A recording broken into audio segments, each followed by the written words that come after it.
Saudara pendengar di segenap penjuru tanah air, selamat bergabung dengan Lumen Indonesia. Lumen Indonesia siap melayani Anda setiap hari. Saudara terkasih, marilah kita bersatu dalam Tuhan kita Yesus Kristus yang tidak berubah dahulu, sekarang, dan selama-lamanya. Allah Sang Maha Rahim mengasihi dan menerima sebagaimana adanya kita. Allah Bapa kita di surga senantiasa bersedia menolong, menghibur, dan meneguhkan kita dalam menghadapi segala permasalahan hidup sehari-hari.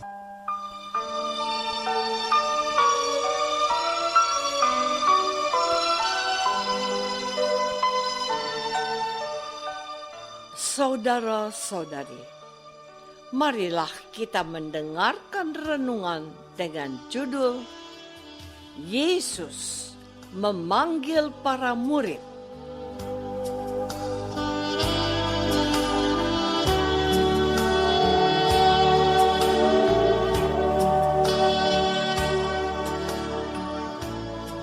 Yang berdasarkan pada Injil Matius bab 10 ayat 1 dan 7. Yesus memanggil ke-12 muridnya dan memberi kuasa kepada mereka untuk mengusir roh-roh jahat dan untuk melenyapkan segala penyakit dan segala kelemahan. Pergilah dan beritakanlah, kerajaan sorga sudah dekat.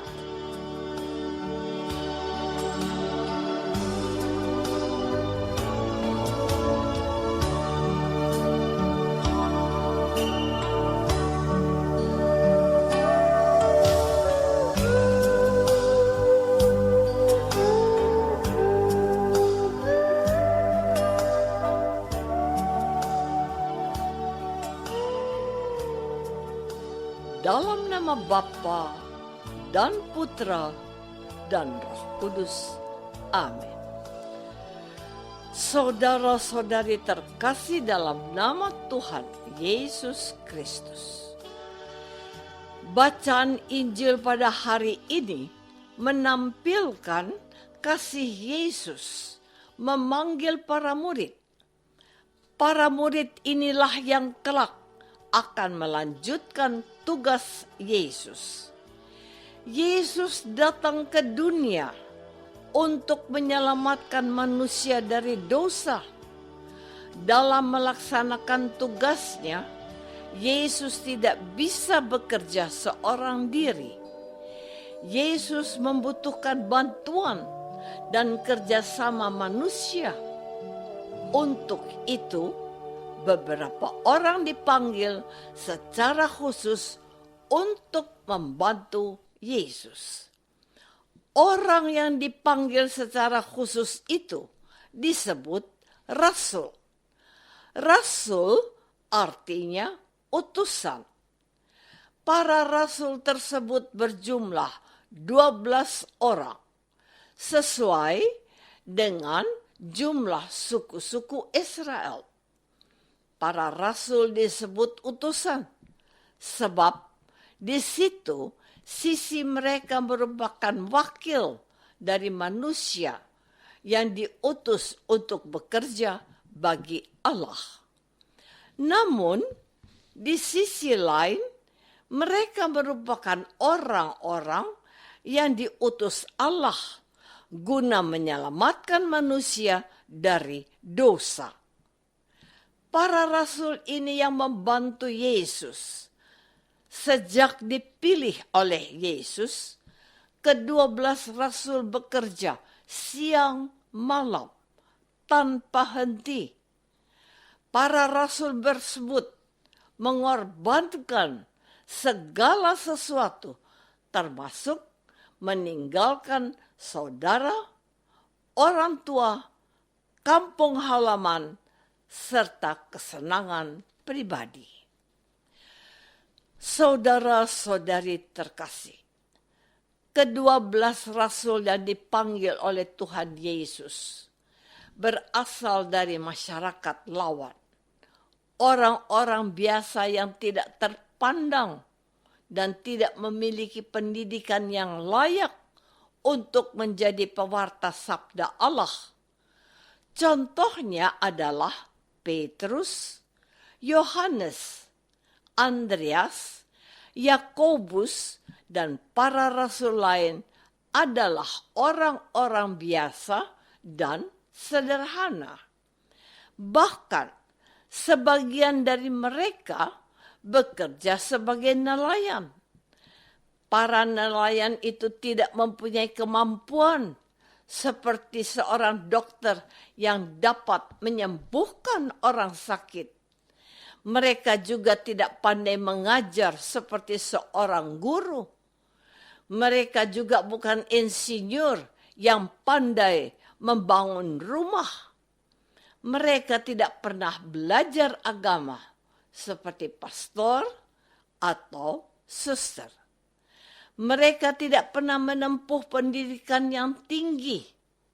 Para rasul yang dipilih Yesus hanya mengandalkan semangat dan keberanian. Sebagai nelayan, mereka sudah terbiasa menghadapi ombak dan badai. Semangat dan keberanianlah yang menjadi modal bagi mereka. Sebab Yesus sendiri sangat membutuhkan orang yang pantang menyerah dan tidak takut.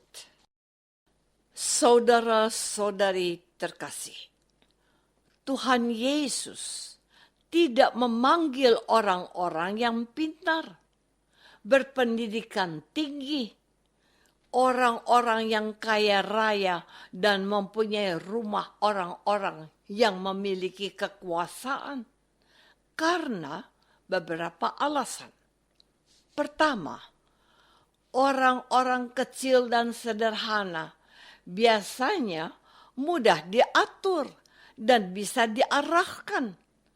Berbeda dengan orang pintar, berpendidikan, kaya raya, dan berkuasa yang sulit untuk diatur serta diarahkan.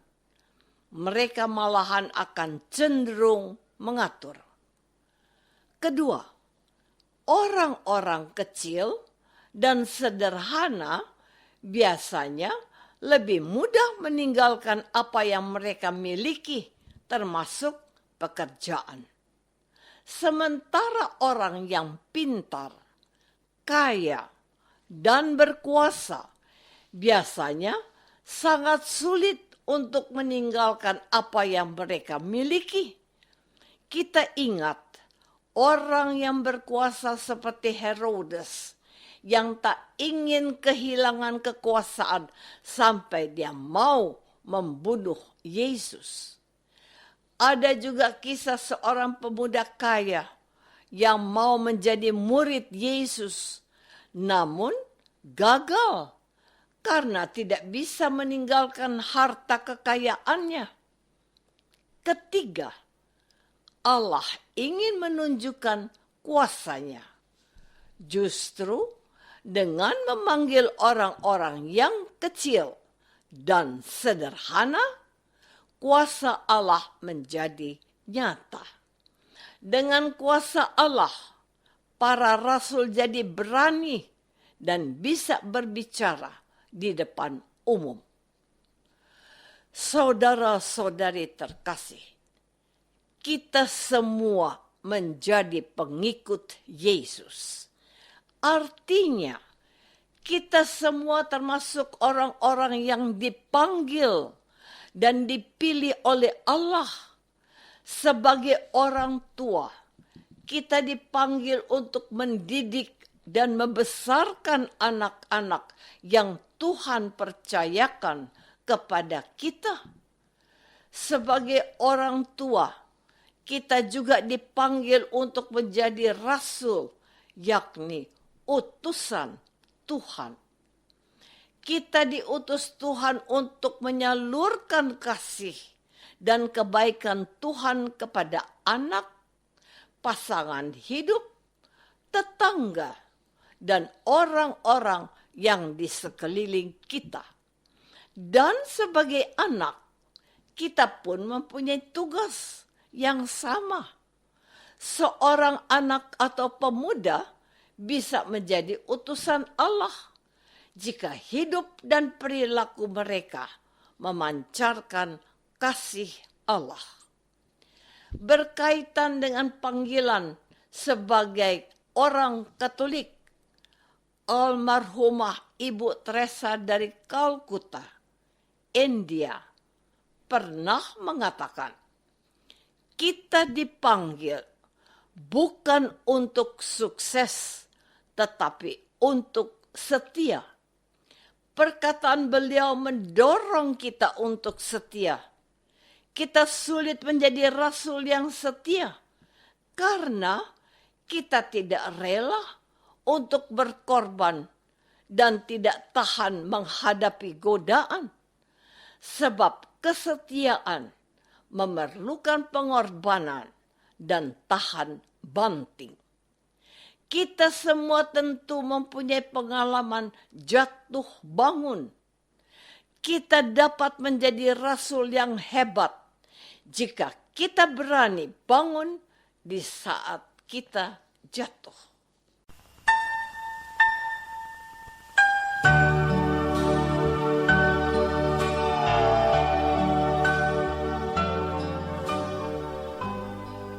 Saudara terkasih, marilah kita masuk dalam saat hening sejenak untuk meresapkan renungan yang baru saja kita dengar bersama dalam kehidupan iman kita masing-masing.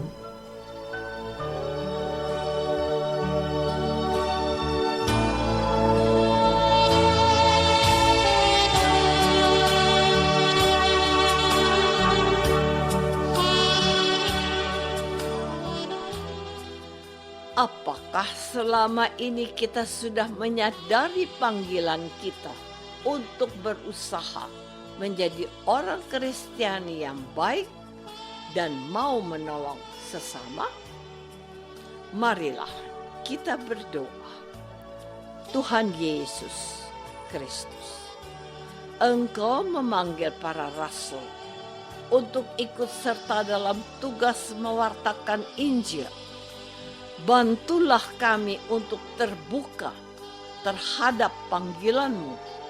Dan semoga banyak orang muda yang tergerak hatinya untuk menjadi rasul yang siap diutus dimanapun Engkau menghendakinya. Doa ini kami persembahkan dalam nama Yesus, Tuhan dan pengantara kami. Amin. Semoga kita semua selalu dinaungi dan dibimbing oleh berkat Allah yang Maha Kuasa.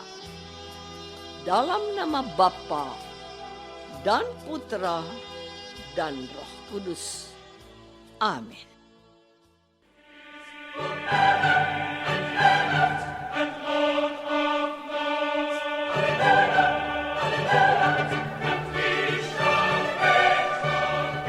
Dengan penuh kasih dan sukacita, Lumen Indonesia mengundang saudara-saudara seiman di segenap penjuru tanah air. Sekiranya ada tanggapan ataupun saran, kirimkan surat Anda ke Lumen Indonesia. Terima kasih atas perhatian Anda. Sampai berjumpa lagi dengan Lumen Indonesia pada waktu dan gelombang yang sama esok hari.